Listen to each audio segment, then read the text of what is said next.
Hey everybody, Kevin here. And Steve, hi. Hey, we're actually not on a log right now, we're on a rock. And we're in Colorado once again.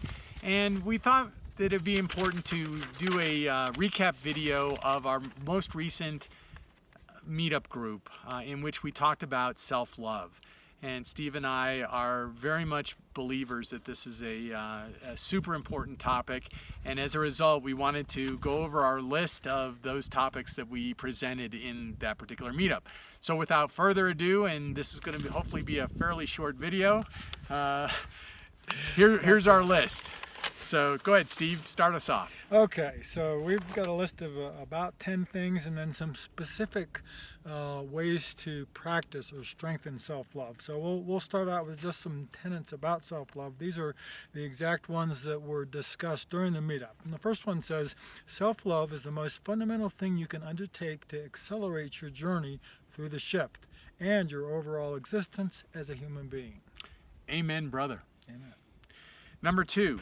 Ego challenges us by making comparisons with others and thereby causing us to feel less than. Yep. 3. Society, media, and some religions also contribute to this thwarting. Yep, it's all around us. Yep.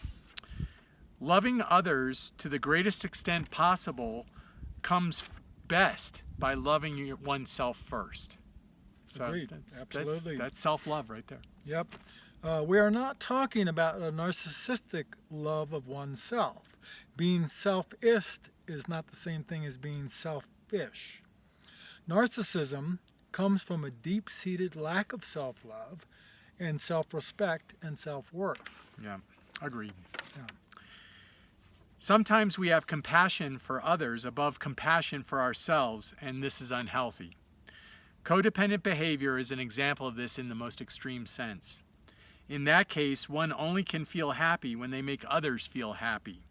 One can only feel loved when they do things for other people. And that's actually been a personal one of mine that I've had to overcome in my life. And it's difficult because it's easy to confuse loving others with requiring a response for that love. Anyway, sorry, that was... Well, no, I think it's common. Yeah. It's something that a lot of us deal with. Yep. Don't judge yourself harshly if you feel you've been ineffective in uplifting others. In helping others. This is something that most of us want to do, but oftentimes we don't feel that we've lived up to the desire to do that. If you feel the need to judge yourself, which isn't advocating that, but judge yourself on your desire to make others happy, not your ability to see them uplifted by what you do. Interesting. That sort of goes along with codependent behavior, where you need to see a response in order to feel worthy of what you've done. And you don't need to do that. You base it on judging yourself for what you want to do for them. Right. That's what's truly in your heart, is the goodwill that you have towards others. The increase in self-love resulting from your efforts to love yourself may not be obvious in the short term. And this was a Steve one that I thought was awesome. Appreciate yourself for taking steps to take care of yourself, such as applying tools of self-love, which we'll talk about in a minute, even if the results of applying those tools are not yet evident. Just the fact that you've taken time to understand how to love yourself more is evidence of self-love in and of itself. So keep working at it. It's like going to the gym. You're not going to see results immediately, but keep at it and you will see results. And appreciate yourself for doing that, even if you're not seeing those results. You're working on yourself and you're trying to help yourself to be better. Yes, good point. Okay, if you have had in the past a pet, such as a dog or a cat, or you're a parent of a child, think of how you intended love towards them and applied your love and your desire for their well-being. Can you do the same for yourself? Allow yourself to give and receive the love to and for yourself. Be both the parent and the child to yourself. The parent who gives love and the child who receives it. Yeah. Wow. And it's the second part that's hard for us to get in touch with, the receiving part, right? And that's what self-love that's what we're talking about here. So that was good. We've come up with some possible ways of adding self-love into your daily or weekly life, and we'd like to share some of those with you. And this is not a total list. I'm sure there are many others that we could talk about. So Steve, why don't you kick those off? Okay, so the first one is mirror work, and this is one that Kevin has often talked about. I think it's the work of Louise Hay. Louise Hay. Louise That's Hay. what it was. Yep. And I've heard of it many times. So Yep. it's almost a part of the foundation of awakening humans, because it's been widely publicized. It But has. it's mirror work. So love yourself. Look into the mirror and as best you can, tell yourself with feeling that you do love yourself and you appreciate yourself. Yeah, it's hard sometimes because it feels awkward because you're not used to doing that, but keep at it. Sometimes it takes days, maybe a couple weeks, maybe 3 weeks, a month. You'll get there. Your brain has a way of rewiring itself when it hears things over and over. And that's exactly what it's doing. There's inertia to causing changes in the brain, and it takes time. And over time, you can assist in that process. Put yourself near the top or at the top of your own priority list, and that means doing nice things for yourself from time to time. Not overtaxing yourself with problems and concerns, especially of other people, and sometimes saying no to other people's requests of you and your time. And that's been a hard one for me in the past, and one I still work on a lot. But it's a good one to do. Say no when it doesn't resonate with you to do something. Good. When you're having a challenging day, try to be grateful for all the good things that you have in your life. It does. That helps you to appreciate and to love yourself. Right. Remember often that your core essence, your higher self, your spirit being is love. That you're eternal and that you are one with everything. And when you do that, that helps you connect to yourself as well.